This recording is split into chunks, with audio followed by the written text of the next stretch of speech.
অন্ধকার, চাঁদনি কেমন আছে? ডক্টর কি বলেছে রে?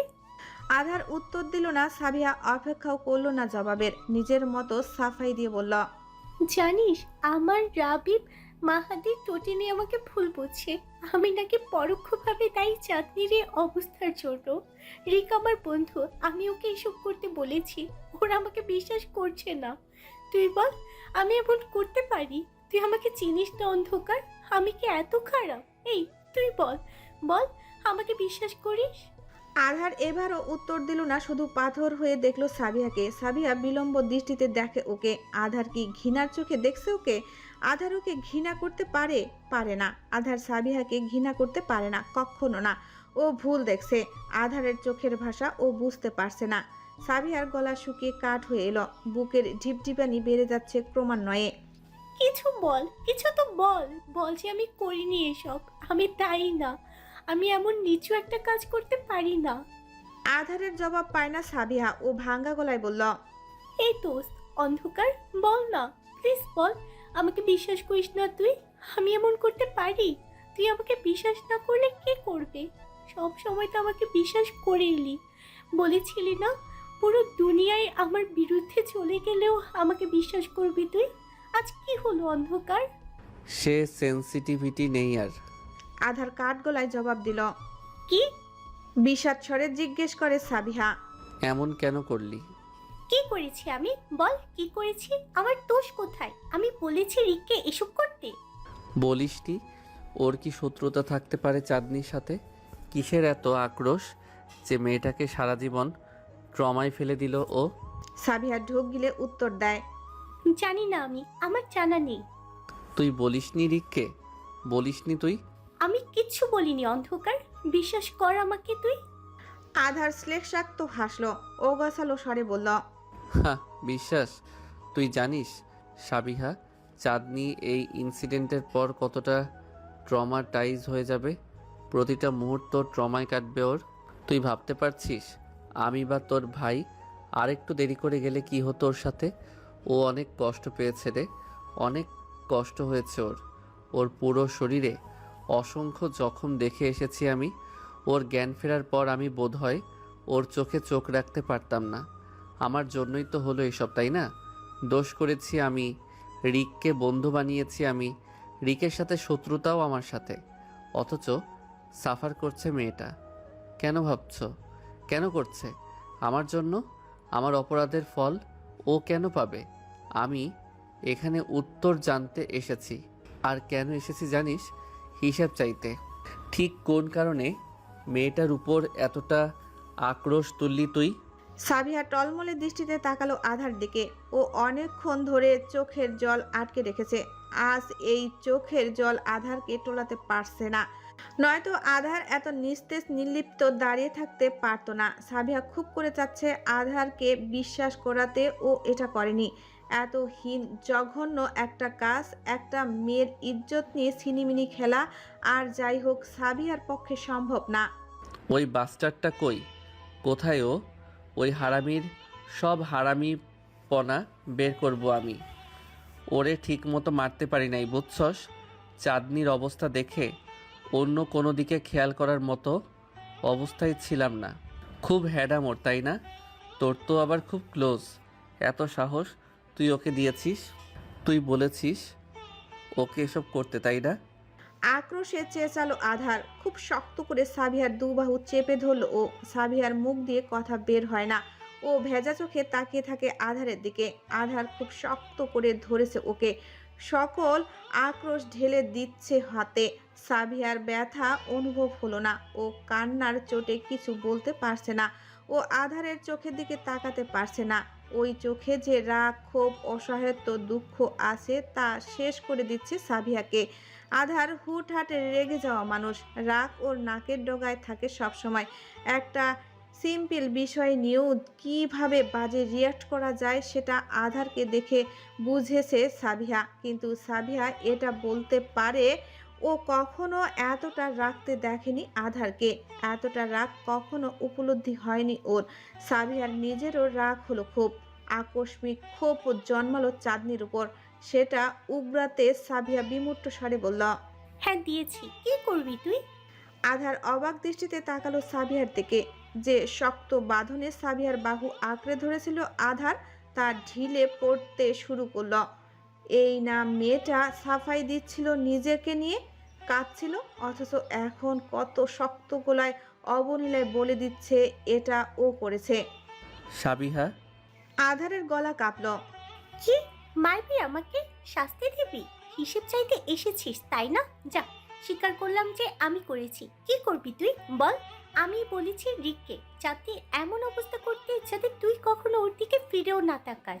হ্যাঁ, আমি এসব করতে বলিনি, কিন্তু আমি সাই দিয়েছি। আধারের মুখ দিয়ে কথা বের হলো না। সাবিহা এভাবে মুখের উপর হ্যাঁ বলে দিবে আধারের আইডিয়া ছিল না। এত কঠিন একটা কথা কি অবলীলায় বলে দিল মেয়েটা। আধার চিনতে পারে না সাবিহাকে। যে সাবিহা ওর বেস্ট ফ্রেন্ড ছিল, সে সাবিহা অনেক অমায়িক নরম একটা মানুষ ছিল। এত জঘন্য সে সাবিহা কখনোই হতে পারতো না। আধার এ সাবিহাকে চিনতে পারছে না। সাবিহার কোটর বেয়ে অশ্রু গড়ায়। ও ভেজা চোখে আধারের দিকে তাকিয়ে বলল, আমি তোকে ভালোবাসি রে অন্ধকার, অনেক ভালোবাসি আমি তোকে, বিশ্বাস কর। অনেক চেষ্টা করেছি তোকে ভোলার, বারবার নিজেকে বুঝিয়েছি তুই বিবাহিত, তোর বউ আছে। আমার জন্য কি ছেলের অভাব হবে যে আমি একটা বিবাহিত ছেলেকে বিয়ে করব? তার দ্বিতীয় অপশন হব আমি। 2 সেকেন্ড পরেই সব ভুলে যেতাম। কেমন যে লাগতো আমার তোর জন্য। ইস, কেন যে আমি তোকে বন্ধুর চেয়েও বেশি কিছু ভেবে ফেললাম। কেন আমি তোকে এতটা ভালোবেসে ফেললাম যে আমার ঠিক ভুল বাজ বিচার করার মতো পরিস্থিতি রইল না। আমি চাইলাম তুই চাঁদনি থেকে দূরে সরে যা, আমাকে নিজের না কর, কিন্তু চাঁদনিও তোর হয়ে না থাকুক। আমি অন্য মেয়ের পাশে তোকে মানতে পারছিলাম না, কিন্তু আমি বলিনি রিককে এমন করতে। ও শুধু নিজের স্বার্থ হাসিল করার জন্য আমাকে টোপ হিসেবে ব্যবহার করলো। এটা তোর কেমন ভালোবাসা সাবিহা? ভালোবাসার মানুষের সাথে এমন করা যায়?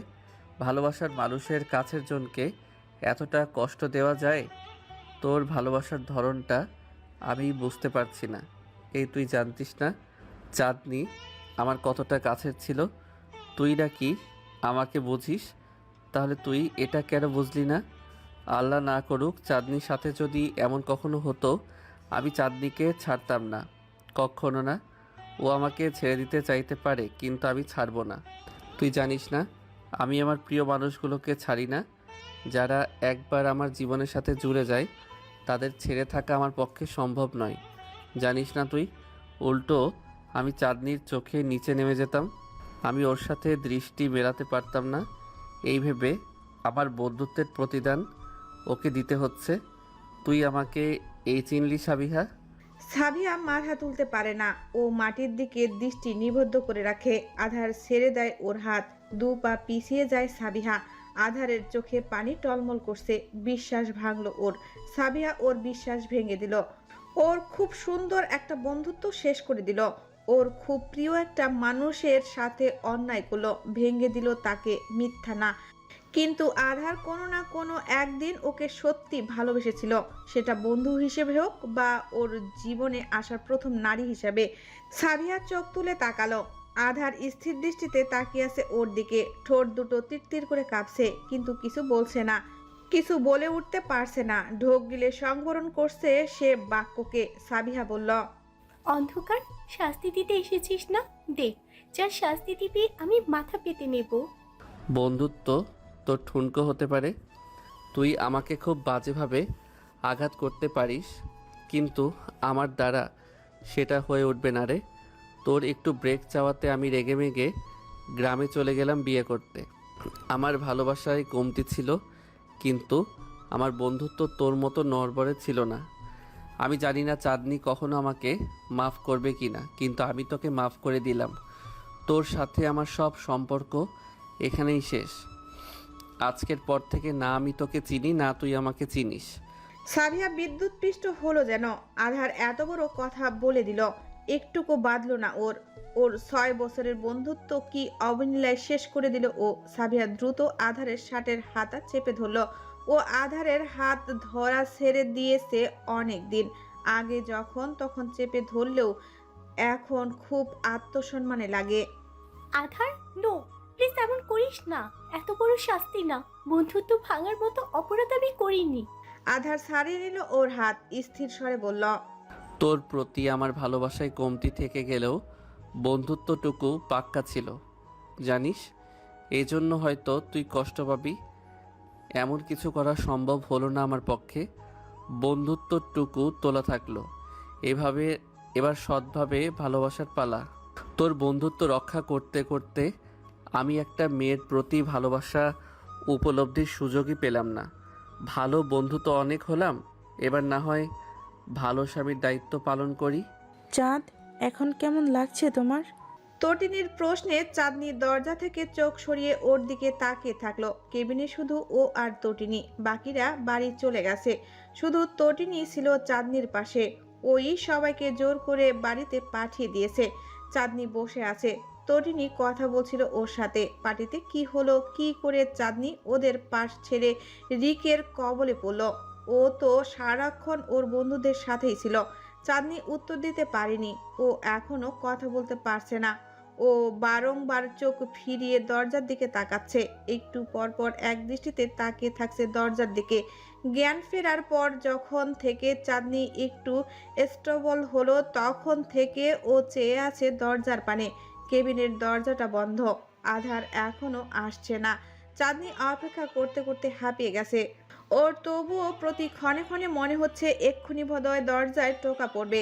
আধার ওকে ডাকতে ডাকতে আসবে, বকবে ওকে। কেন এত বড় একটা বোকামি করলো ও? কিন্তু সে আসছে না। চাঁদনি লম্বা লম্বা শ্বাস পেল। তটিনী বুঝলো ওর ছটফটানি। অনেকক্ষণ ধরে ছটফট করছে মেয়েটা। চঞ্চল দৃষ্টিতে বারবার দরজার দিকে তাকাচ্ছে। আধারটা এ সময় কথায় চলে গেল কে জানে। ছেলেটা হুট করেই গায়েব হয়ে গেল। চাঁদনির তো মনে হতে পারে যে আধার ওকে ভুল বুঝলো। মেয়েটা কেমন মুখ কালো করে বসে আছে। আসলে তেমন না। চাঁদনি দেখেনি আধারের পাগলামি। চাঁদনি যখন চোখ মেলছিল না তখন কি অবস্থা হয়েছিল আধারের, চাঁদনি দেখেনি। তটিনী ওকে প্রথমবার কাঁদতে দেখেছে, এতটা পাগলামি করতে দেখেছে। বারবার কিভাবে ডাকছিল ও চাঁদনিকে, কতটা ভয় পেয়েছিল, এসব তো চাঁদনি জানে না। তটিনী জানায়নি ওকে। অন্তত ওর জ্ঞান ফেরার পর আধারকে দেখতে পাওয়া উচিত ছিল ওর। চাঁদনি দেখতে পায়নি। তটিনী বলল, আদার চলে আসবে। চাঁদনি, মন খারাপ করো না। চাঁদনি তাকালো তটিনীর দিকে, ডানে বামে মাথা নাড়িয়ে বোঝালো ও আধারের অপেক্ষা করছে না। তটিনী হাসলো। কিছু বলতে যাবে তার আগেই দরজায় টোকা পড়লো। তটিনী উঠে দাঁড়িয়ে বলল, এসেছো হয়তো। চাঁদনি উদ্গ্রীব দৃষ্টিতে তাকালো দরজার দিকে। তটিনী দরজা খুলতেই রাত প্রবেশ করলো কেবিনে। তটিনী চমকালো। তার চেয়েও বেশি অবাক হলো চাঁদনি। রাত একা এসেছে।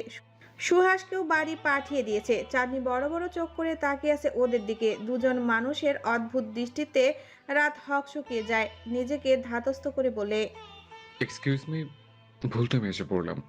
তটিনী বলল, এত রাতে ভাইয়া, আমি তো সবাইকে বাড়ি পাঠিয়ে দিয়েছি। আসলে আমার কালকে চট্টগ্রাম চলে যেতে হবে, আসার সময় পাবো না। তাই ভাবলাম রাত হলে একটু দেখে যাই। আফটার অল আমাদের উইক সিকিউরিটির কারণে চাঁদনি এতটা বিপদে পড়েছে। ডাহা মিথ্যা কথা। চট্টগ্রামে যাওয়ার কোনো কথা রাতের ছিল না। তটিনীকে বলার জন্য ঝটপট ও কোনো এক্সকিউজ সাজাতে পারেনি।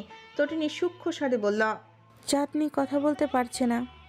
রাত তাকালো চাঁদনির দিকে। ও অন্যদিকে তাকিয়ে আছে মুখ কালো করে। রাত ক্ষীণ স্বরে বলল, সমস্যা নেই, আমি কয়েকটা কথা বলেই চলে যাব। আপনি কথা বলুন, আমি আছি বাইরে। তটিনী বেরিয়ে গেল। রাত ধীর পাইয়ে গেল চাঁদনির বেডের দিকে। ওর পাশে একটা টুল টেনে বসলো। চাঁদনি মাথা নিচু করে বসলো। ও কারো দিকে তাকাতে পারছে না। লজ্জা হচ্ছে ওর। ওর খুব কান্না পাচ্ছে। বুকে এক পাহাড় সম কষ্ট চেপে বসেছে। সেসব কান্না করে উগরাবার দরকার। তটিনী সারাক্ষণ ওর পাশে বসে থাকায় পারেনি। আধার না আসা পর্যন্ত ও কাঁদতে পারছে না। কান্না করার কারো বুক দরকার ওর, যাকে আঁকড়ে ধরে দুঃখগুলো বের করতে পারবে। সে আসছে না। চাঁদনি কাঁদতেও পারছে না। আধার এলো প্রায় শেষ রাতের দিকে। বড্ড তড়িঘড়ি করে এলো ও। কেবিনের সামনে এসে বুঝলো ও আসতে দেরি করে ফেলেছে। রাত বসে আছে চাঁদনির সামনে। কিছু একটা বলছে হয়তো ওকে। আধারের দিক থেকে রাতের পিঠ দৃশ্যমান, চাঁদনিকে খুব একটা ভালো করে দেখতে পারলো না ও। রাতের জন্য আধার কেবিনে ঢুকলো না, দরজার কাছে দাঁড়িয়ে থাকলো। চাঁদনির সাথে রাতের কথা বলার দৃশ্যটা ওই সময় রিকের সাথে চাঁদনিকে পাওয়ার দৃশ্যের চাইতে বিশ্রী ঠেকলো আধারের কাছে। চাঁদনি মাথা নিচু করে বসে আছে, রাত কি বলে কথা শুরু করবে বুঝতে পারছে না। কেবিনে পিনপতন নীরবতা, শুধু স্লাইনের টুপটাপ পড়ার আওয়াজ শোনা যাচ্ছে ক্ষণকাল পর পর। বেশ অনেকটা সময়ই কেটে গেছে, কিন্তু রাত কথা শুরু করতে পারছে না। ওর অনেক কিছু বলার আছে চাঁদনিকে, কিন্তু মেয়েটার কথা বলতে পারছে না বলে ওরও সংকোচ লাগছে। রাত শ্যামাঙ্গিনীর ডাকতে গিয়েও ঢোক গিলে ফেলল। ওর পাঞ্জাবির পকেটে একটা রূপোর নুপুর আছে, নুপুরটা চাঁদনির। অনেকক্ষণ সেটার সাথে নিয়ে ঘুরেছে ও। রাত পাঞ্জাবির পকেট থেকে রূপার নুপুরটা বের করে এগিয়ে দিল চাঁদনির দিকে। চাঁদনি অবাক দৃষ্টিতে তাকালো। রাত বলল, চাঁদনি, এটা তোমার, ব্যাকইয়ার্ডে থেকে পেয়েছিলাম। নুপুরটা খুব পছন্দের চাঁদনির, এটা আধার দিয়েছিল। ওর পা শক্ত করে চেপে ধরে চাঁদনির মস্তিষ্কে সেদিনের স্মৃতিটুকু সেট করা আছে। আধার সেদিন প্রথমবার চাঁদনির কাছে স্বীকার করেছিল ও চাঁদনিকে ছাড়া থাকতে পারবে না, ওর কষ্ট হয়। নিজের ইগো জলাঞ্জলি দিয়ে বলেছিল ও চাঁদনিকে খুব মিস করে, এই জন্য নুপুরটা সব সময় পড়ে থাকে ও। কখন যে ধস্তাধস্তিতে খুলে গেল চাঁদনি টেরই পায়নি। চাঁদনি হাত বাড়িয়ে নুপুরটা নিল, ঢোক গিলে হয়তো ধন্যবাদ দিতে চাইলো, রাতকে পারল না। আধার এ পর্যায়ে হনহনিয়ে চলে এলো, ওর রাগে হাত পা কাঁপছে। নাটকের মেলা বসিয়ে রেখেছে দুজন, এসব নাটক নিতে পারছে না। চাঁদনি হাতের মুঠোয় শক্ত করে নুপুরটা ধরে বসে আছে। রাত নরম স্বরে বলল, এখন কেমন লাগছে তোমার? তটিনী বলল তুমি নাকি কথা বলতে পারছো না। আরে বাবা, ও কথা বলতে পারছে না সেটা এখন ও মুখ ফুটে বলবে কি করে? একজন এমপি মানুষ এমন বলদের মতো প্রশ্ন করলে কেমন লাগে? চাঁদনির কপালে ভাঁজ ফেলল, প্রশ্নবোধক দৃষ্টিতে তাকালো রাতের দিকে। রাতের নিজের প্রশ্নটাই খুব বোকা বোকা লাগলো ওর কাছে। ও আসলে কি বলে কথা শুরু করবে নিজেই বুঝতে পারছে না। এমন প্রথমবার হচ্ছে ওর সাথে। ও মনে পড়ে না ও কখনো কথা বলতে গিয়ে আটকিয়েছে কিনা, কিন্তু আজ খুব কথা আটকে যাচ্ছে ওর। সরি ফর ইউর লস্ট চাঁদনি, আমি এক্সট্রিমলি সরি। আমার বাড়িতে আমি বিদ্যমান থাকা অবস্থায় তোমার সাথে এমন হলো। আমি ব্যাপারটা কোনো মতে হজম করতে পারছি না। আমার সিকিউরিটি বডিগার্ডরা ব্যর্থ হলো তোমাকে প্রোটেক্ট করতে। একটা মেয়ের সম্মানে আঘাত আসলো, অথচ আমি তাকে বাঁচানোর জন্য কিছু করতে পারলাম না। আমি এটা মানতে পারছি না, খুব জ্বালাচ্ছে এটা আমাকে। চাঁদনি মাথা নিচু করে বসে থাকলো, কিছু বলল না। এসবের উত্তর কি হয় চাঁদনির জানা নেই। রাত ব্যাকুল স্বরে বলল, আই নো, এই ঘটনাটা ভুলে যাওয়া তো তোমার পক্ষে সম্ভব না। সারা জীবনে ট্রমা দিয়ে দিল তোমাকে, ক্ষত সেরে গেলে মস্তিষ্ক থেকে মুছবে না। আমার খুব খারাপ লাগছিল তোমার জন্য। এত রাতে দেখতে এসেছে বলে তুমি কিছু মনে করনি তো? তোমার হাজব্যান্ড কোথায়? তার তো এখন তোমার পাশে থাকা উচিত। চাঁদনি এমনিতেই মুখ কালো করে বসেছিল। রাতের প্রশ্নে আরো আমাবস্যা নেমে এলো ওর মুখে। রাত তড়িঘড়ি করে বলল, এই, তুমি কষ্ট পেও না, তুমি তো আমার কাজিন, তাই না? এটা তো কেউ জানে না। কারো সামনে তোমার জন্য চিন্তাটা দেখাতে পারছিলাম না। একজন কাজিন হিসেবে আমি তোমার জন্য চিন্তা তো করতেই পারি। তোমার হাজব্যান্ড হয়তো কোনো জরুরি কাজে গেছে, বাট এই সময়টা তোমার সবচেয়ে বেশি তাকে প্রয়োজন ছিল। আচ্ছা, সে যদি আমাকে তোমার সাথে কথা বলতে দেখে তাহলে কি রাগ করবে? আমি শুধু কাজিন হিসেবে কথা বলতে এসছে। একজন কাজিন তো আরেকজন কাজিনকে দেখতে আসতেই পারে, এখানে তো রাগ করার কিছু নেই। এবারও কোনো উত্তর এলো না। রাত এসব চাঁদনিকে বলছে না, ও নিজেকে বুঝ দিচ্ছে। পুরো রাস্তা ও নিজেকে বুঝ দিতে দিতে এসেছে। ও শুধু চাঁদনিকে কাজিন হিসেবে দেখতে চাচ্ছে, আর কিছু না। মেয়েটার উপর কাজিনের মতোই মায়া। এখন কাজিনের প্রতি কাজিনের আবার কিরকম মায়া হয় সেসব রাত জানে না। তবু এটাই সত্যি, ও নিজেকে বোঝালো অনেক। এর বাইরে আরেকজনের বউয়ের জন্য ওর মনে কিছু থাকতে পারে না, এটা পাপ। ও নিজেকে বুঝ দিয়ে বলা কথাগুলো চাঁদনির সামনে আওড়াচ্ছিল। চাঁদনি থম মেরে বসে আছে। রাতের মনে হলো রাত ওকে স্বাভাবিক না করে আরো উল্টাপাল্টা কথা বলে বিমর্ষ করে দিচ্ছে। ও কিছুক্ষণ চুপ থেকে বলল, চাঁদনি, আমার মনে হয় তোমার একটু শক্ত হওয়া উচিত। একটা কথা কি জানো, নরমদের উপর আঘাতটা সবার আগে আসে। বুঝছি তুমি ছোট, এখন এত সব সামনে ওঠার বয়স হয়নি তোমার, কিন্তু মানুষ বয়স দিয়ে বড় হয় না, অভিজ্ঞতা দিয়ে বড় হয়। এ পর্যন্ত যা কিছু ঘটেছে তোমার জীবনে, সব তোমার জন্য একটা শিক্ষা। আশা করি তুমি ভেঙে না পড়ে শক্তভাবে উঠে দাঁড়াবে। আর তোমার হাজব্যান্ডকে দেখে আমার কথা মনে হয়নি সে তোমাকে ভুল বুঝতে পারে। সে যথেষ্ট সাপোর্টিভ, অনেকভাবে তোমার কথা। আর রাত ঢোক গিলল। চাঁদনি তাকিয়ে আছে ওর দিকে। আর তোমাকে অনেক ভালোবাসে। আধার মেঝেতে দৃষ্টি নিবদ্ধ করে বসে আছে। কেবিনের বাইরে সারি সারি চেয়ারগুলো সব খালি পড়ে আছে। আধার একটা দখল করে বসেছে, দাঁতে দাঁত চেপে বসে আছে ও। এমন আক্রান্ত অবস্থা ওর, যেই সামনে আসবে তাকে ধুমধাম বসিয়ে দিবে, এতটাই রাগ লাগছে। তটনি একটু বারান্দায় হাঁটতে গিয়েছিল। বসে থাকতে থাকতে হাঁটুতে ব্যথা হয়ে গেছে ওর। ও তড়িঘড়ি করে এলো সেখানে। তটিনী ওর আম্মুর সাথে কথা বলছিল, আজ রাতটা এখানে থেকে যেতে হবে। আধার না আসা পর্যন্ত তটিনী যেতেও পারছে না। ছেলেটা পই পই করে বলে গেছে সবাই চলে গেলেও তটিনী যাতে থাকে। আধার চাঁদনিকে তটিনীর ভরসায় রেখে যাচ্ছে। মেয়েটারও ওর সঙ্গ চাঁদনির খুব দরকার। আধারকে চেয়ারে বসা দেখে তটিনী এগিয়ে এলো ওর কাছে। ওর পাশের চেয়ারে বসে ডেকে বলল, চলে এসেছিস আধার? হুম। আধার অন্যমনস্ক একইভাবে বসে থাকলো, যেন তটিনীকে দেখতে পায়নি। এই, তুই এখানে বসে আছিস কেন? কেবিনে যা, মেয়েটা কখন থেকে খুঁজছে তোকে। আধার এ পর্যায়ে তাকালো তটিনীর দিকে। তটিনী অবাক হয়ে দেখলো ওকে। ওর মুখ লাল হয়ে আছে, চুলগুলো এলোমেলো, গায়ে কোট নেই, সাদা শার্টের উপরে দুটো বোতাম খোলা। তটিনী কখনো এমন এলোমেলো আধারকে দেখেনি। আধার শ্লেষাক্ত হেসে বলল, তাই খুঁজছে আমাকে? আমি তো দেখলাম না। মানে? জ্ঞান ফেরার পর থেকে দরজার দিকে তাকিয়েছিল, আমাকে বলেনি, কিন্তু আমি বুঝছিলাম। হা হা হা। এমন রিয়াক্ট করছিস কেন তুই? আধার যখন খুব রেগে যায় বা কষ্ট পায় তখন ওর মুখ লাল হয়ে যায়। তটিনীর মনে হলো ও দুটোর একসাথে পেয়েছে। আধার বিমূর্ত স্বরে বলল, তোর আঙ্কেল তীরে তটিনি, ওই ছেলের সাথে চাঁদনিকে একা কেবিনে রেখে বেরিয়ে গেলি তুই।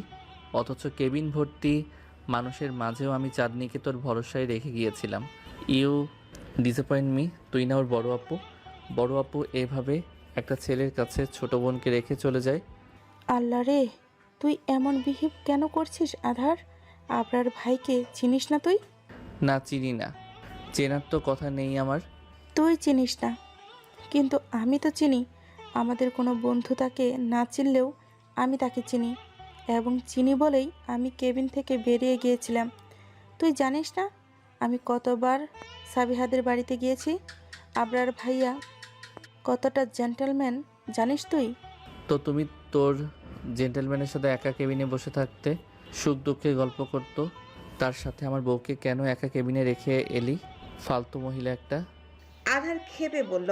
তটিনী ধুম করে কিল বসালো ওর পিঠে, রেগে মেগে বলল, এমন রিয়াক্ট করছিস কেন জানোয়ার? আমার সাথে এসব বিহেভ করবি না একদম। ভালোবাসা উতলে পড়ছে তোমার না?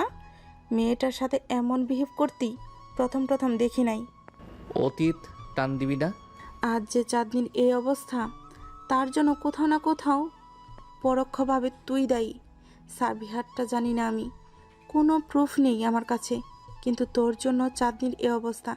মেয়েটাকে শেষ করে দিয়েছিস তুই। আমি আমি করেছি? তুই এটা বলতে পারলি সাবিহা? আমি আমার চাঁদের সাথে এমন করব? রিকের কিসের রাগ চাঁদের উপর? আধার বল। আজই তো পরিচয় হলো দুজনের। ওর কিসের ক্ষোভ থাকতে পারে? তোর উপর যে ক্ষোভ পুষে রেখেছিল সেটা চাঁদনির উপর তুলল। হ্যাঁ, আমার রোমিও, ভার্সিটির সবাই তোমারে চকলেট বয় ডাকে। আরও কয়েকটা মেয়ের জীবন নষ্ট করে দিতি। খুব কম হয়ে গেল তো?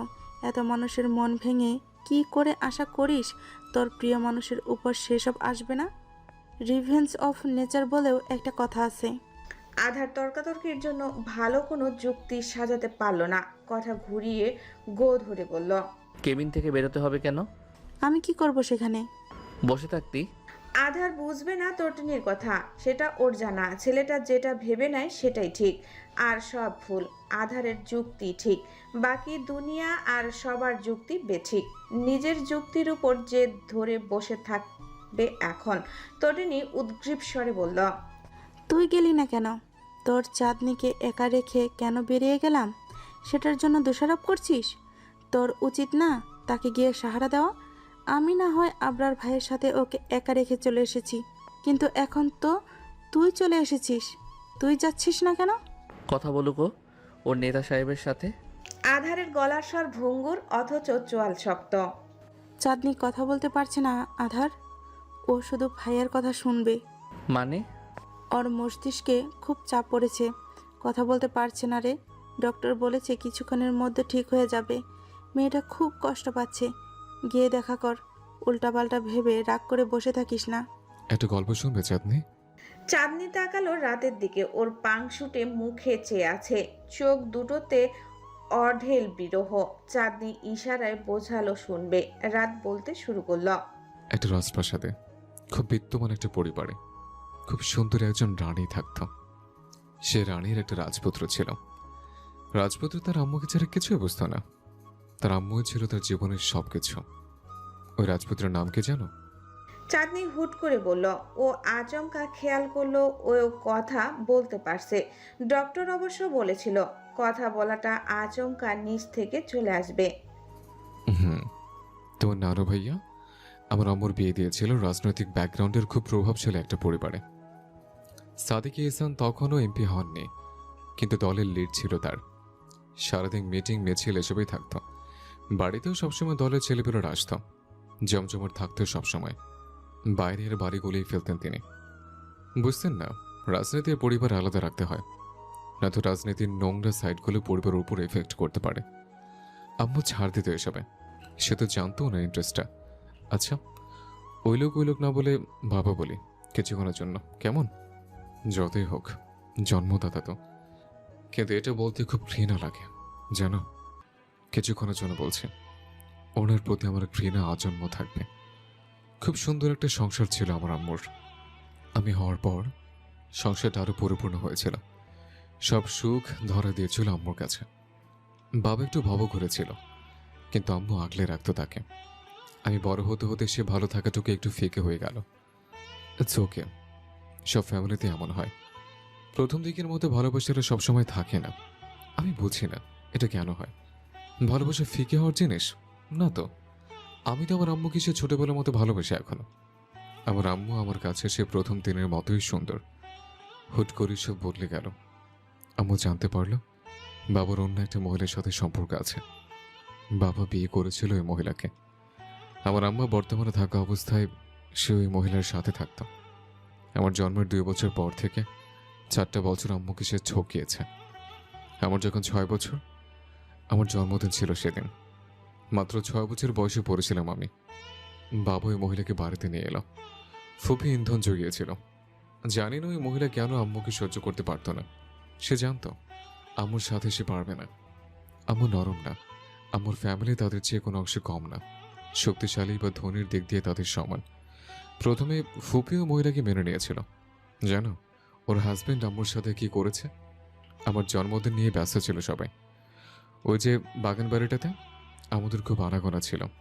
গেস্টরা মূলত ওখানে আসতো। আম্মু হয়তো বেঁচে গিয়েছিল তোমার মতো মা, কিন্তু বাবা সেদিন আম্মুকে ট্রাস্ট করেনি। সে করতে চায়নি, তাই করেনি। সে জানতো সে দোষী। আম্মু তাকে ছাড়বে না তার দ্বিতীয় বিয়ের খবর জানাজানি হলে। আম্মু মুখ বুঝে সংসার করার মতো মেয়ে না, তাই সে নিজের দোষ ঢাকার জন্য আম্মুকে দোষী করেছিল। জানো পার্টি ভর্তি মানুষের সামনে আম্মুকে অপমান করেছিল। ওই মহিলা নিজের স্বামীর দোষ না দেখে আম্মুকে নষ্ট বলেছিল। নিজের স্বামীর সাইড নিয়েছিল। আম্মু নাকি তাকে সিরিয়াস করেছে, রূপ দেখিয়ে উস্কেছে তাকে। আরো কি কিছু বলেছিল। আমি ছেলে হয়ে সেসব উচ্চারণ করতে পারবো না। সবাই বেইমানি করেছে জানো, সবাই। আমার কথাটা কেউ ভাবেনি চাঁদনি। ভাবেনি যে আমি আম্মুকে ছাড়া কিছু বুঝতাম না। সে আম্মুকে অবস্থা দেখলে আমার মনের অবস্থা কেমন হবে।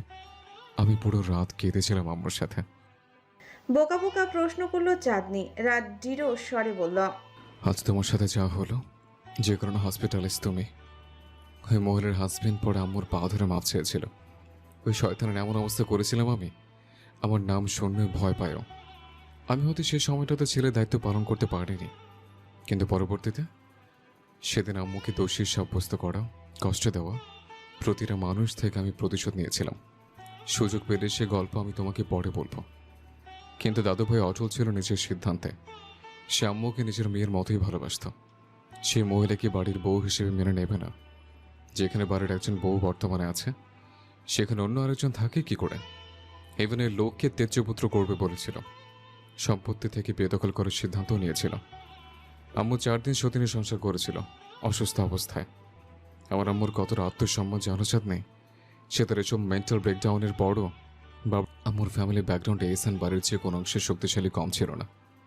নানু ভাই জানতে পারেনি 4 দিন পরে, যখন জানলো তখনই ঢাকা রওনা দিল। তুমি দেখে এসেছো, আম্মুর ফ্যামিলির ব্যাকগ্রাউন্ডে এসান বাড়ির চেয়ে কোনো অংশে শক্তিশালী কম ছিল না।